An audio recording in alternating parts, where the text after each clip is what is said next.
Raptors Digest, what's up and welcome back. It's the morning after a very disappointing loss to the last place OKC Thunder as they hand you a defeat on home court of all places, 110 to 109. This narrative at home court could not be worse at the moment. We can't seem to defend it even though we won our last two games at home. This was a homestand where you feasibly could have got back to 500. You have the Knicks who are struggling and the Kings who are the Kings with or without Luke Walton. Some opportunities to move up in the standings and get into a respectable, doable spot when it comes to the play-in game. However, you give up a gimme. That's what last night was. Essentially a back-breaking third quarter determining your fate, and you aren't able to come back. Sad verdict to live with, but I appreciate everybody who was on live with me last night. If you guys aren't tuning into the lives, make sure to do it. We got such a fun community on there, and not to mention, we're always putting down some money on the game on player props, so you don't want to miss that. But if you did miss that last night, I'll consider you fortunate because we did not hit our bet. Fred VanVleet ending with exactly 19 points. So it turns out to be a pretty bad beat. One more point would have done it. And as I said, he didn't really turn it on until the fourth quarter. Just coming up short for the game and our bet. And then Scotty Barnes, he's been outstanding. This kid can stretch the floor now. He got 2 3-pointers. I bet on him to get at least one. So he did his job there. But all my gamblers know one bet in your parlay doesn't hit. The whole thing's garbage, so throw it away. We're on to the next one. This whole effort was just difficult to watch, and if you haven't seen Ben and Riker's postgame, you got to go see that. I'm sure they're frustrated in their own right. They sat on live last night talking with our community. Go check out that video if you have not yet. And I'm going to skip the 1-minute game recap at the moment. I'm going to go right into my 5 takeaways because I feel as though I've got a fair bit to say about what happened last night, and if you do as well, drop it in the comments. Let us know. We're always looking to interact with the community and hear what others are saying. So first off, takeaway number 1, Fred VanVleet's shot selection. He was forcing it a little bit too much, ends up going 6 of 20 from the field goal range and then 5 of 13 from 3-point range. Dort did a really good job locking him up. I'm not trying to take away from that. He was fully in the Dortcher chamber, one of the best nicknames in the league. And I like Lou Dort. I mean, he's a Canadian. I'm always going to root for him, but really sticking it to Fred VanVleet last night. I think Dort had 22 points, so he ended up getting his, but limiting Fred VanVleet pretty much the whole game up until that fourth quarter where he started to get it going with some 3-pointers and get the Raptors back into this. But it wasn't enough. And I found that in the clutch, Fred VanVleet was trying a bit too hard to do it himself. And this is a common critique of Fred VanVleet. But typically, I don't tend to mind it because he is a great shot maker. He's the outspoken leader of our team. And I trust Fred. I mean, maybe I live in 2019 too often thinking about the finals. If you see behind me, I have my Fred VanVleet finals patch on that jersey.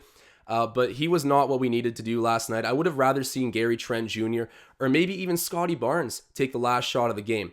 But we gave it to one of our most trusted players, which I cannot knock Nick Nurse for. And 2 times in a row, I feel like he takes a very bad look.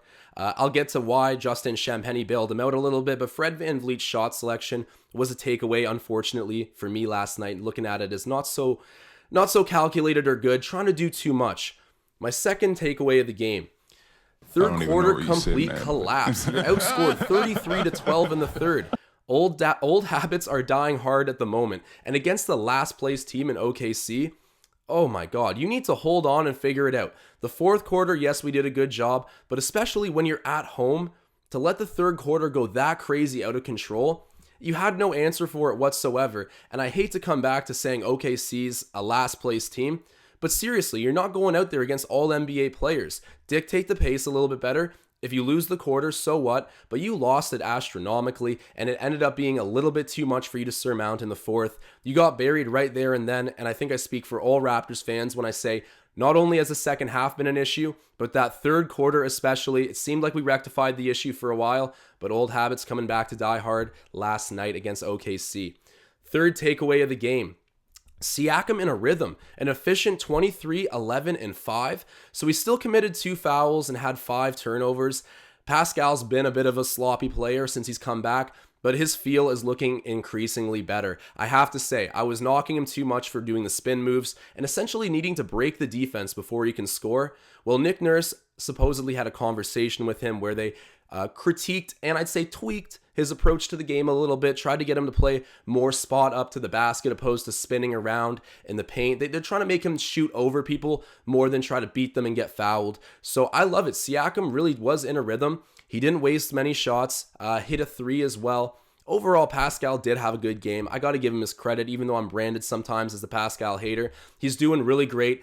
And even if you're still on that trade bandwagon, his trade value is reasonably going up with these performances, even though the Raptors end up losing. But I got to credit the new approach of Pascal Siakam, being a bit more calm, not needing to break down the defense to score. He's trusting his skill, and it's looking nice at the moment. Next takeaway. So for my fourth takeaway, Scotty Barnes trying to lead by example. This was something that was very evident to me. He ends up recording 18, 8, and 5. And I just got to say, in the third quarter, when everyone gave up, Scotty Barnes was one of the few guys that really seemed determined to turn this thing around and fight back. He's got a lot of pride for a rookie. He always talks about the detail he gives defense. Well, last night it was on complete display. He only ends up, it's one personal foul he committed, but ends up with 2 blocks and a steal. Early on in the season, Scotty Barnes was so excited to play defense against these next level guys, he was nearly fouling out of every single game. And I know that the scoring's been a little bit down for Scotty recently, but if you look at his other numbers, and especially the decreasing fouls along with the increasing defensive stats, you can logically tell that he's figuring it out on the back end. He's learning to defend in the NBA without making his team pay for it. And I mean, he's so young and already so polished. I love the way he's taken little assignments all year and gotten better. And you could see him visibly working on certain things at different points. And I mean, we're only like a quarter of the way through the season, and Scotty Barnes is on his way to being a star already, falling to second in the Rookie of the Year voting. But I do think he'll end up winning that award. I'm a knock on wood right now, but really impressed me. He's been so consistent with his development, and one of the few people, a rookie of all players, to stand up in the third quarter and really fight back. He was taking defense into offense all night as well. I love to see him be a ball handler and really do everything out there. Scotty Barnes, man, the future of this team. That was a big takeaway from tonight's unfortunate loss. And then for my final takeaway, Justin Champagnie staying ready. He said this in the postgame. I'm not just coming up with it. He ended up having 5 points and 2 rebounds, but really should have had 7 points on the match. He was shooting perfect as well. He only plays 12 minutes, so not a big sample size, but still somewhat of the biggest run he's had in the league so far, at least at the NBA level. He's been doing his thing with the G League affiliate, the 905. Gets an opportunity from Nick Nurse with a lot of guys of the lineup tonight. No OG, no Kem Birch. We're still missing some significant players that go out and rebound. So Champagnie getting his opportunity to crash the glass and get some buckets. He bailed out Fred VanVleet 2 times. That right there might have been the title of the takeaway, or at least I should have made it that, because I noticed it. Fred VanVleet taking bad looks on our last 2 possessions of the game and needing to pass it down to Justin Champagnie. I mean, the last look of the game was essentially a block shot that Champagnie ended up volleying back into the net, which just doesn't count. You're robbed of the game at the whistle. I know I haven't talked about it much, but you do fight back. I got to give the Raps some credit for that. Not enough, and the fact you're even in that situation is disappointing, but Justin Champagnie, you stay ready and make a play to win the game. I know it doesn't count, but you were so close. And even at 5 points, 2 rebounds, perfect shooting, no turnovers, this is a good performance for Justin Champagnie, who says he's staying ready, and it's looking visible on the floor, bailing out Fred VanVleet, who was using a pretty poor shot selection late in the game, and almost winning it, man. So close, but I gotta say, I'm very pleased with Justin Champagnie. I don't know what kind of role he's going to have with his team going forward, like 2 to 3 years down the road. Do I see him as a rotation guy? It's definitely possible, but there's a lot left to be determined here. It's just nights like this definitely make it encouraging that he will be with the team long term, and another guy that will come through the 905 pipeline and end up being a next level contributor. So shouts out to Justin Champagnie. He's my final takeaway of the game.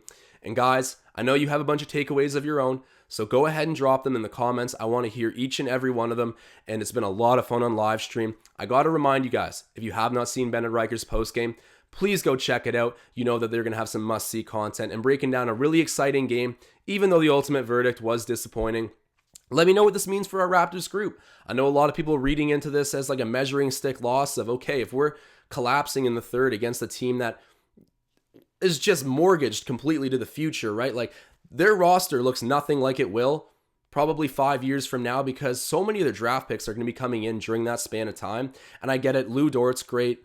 SGA's great. But even SGA, Sam Presti, was willing to trade for picks. Like, he's not attached to the present whatsoever. And the fact that their now is beating our now, where I'm sitting here, like, we have our 3 guys that I want to keep for the future. The Scotty Barnes, OG Anunoby, and Gary Trent Jr. Like, those are dudes I want to hold on to.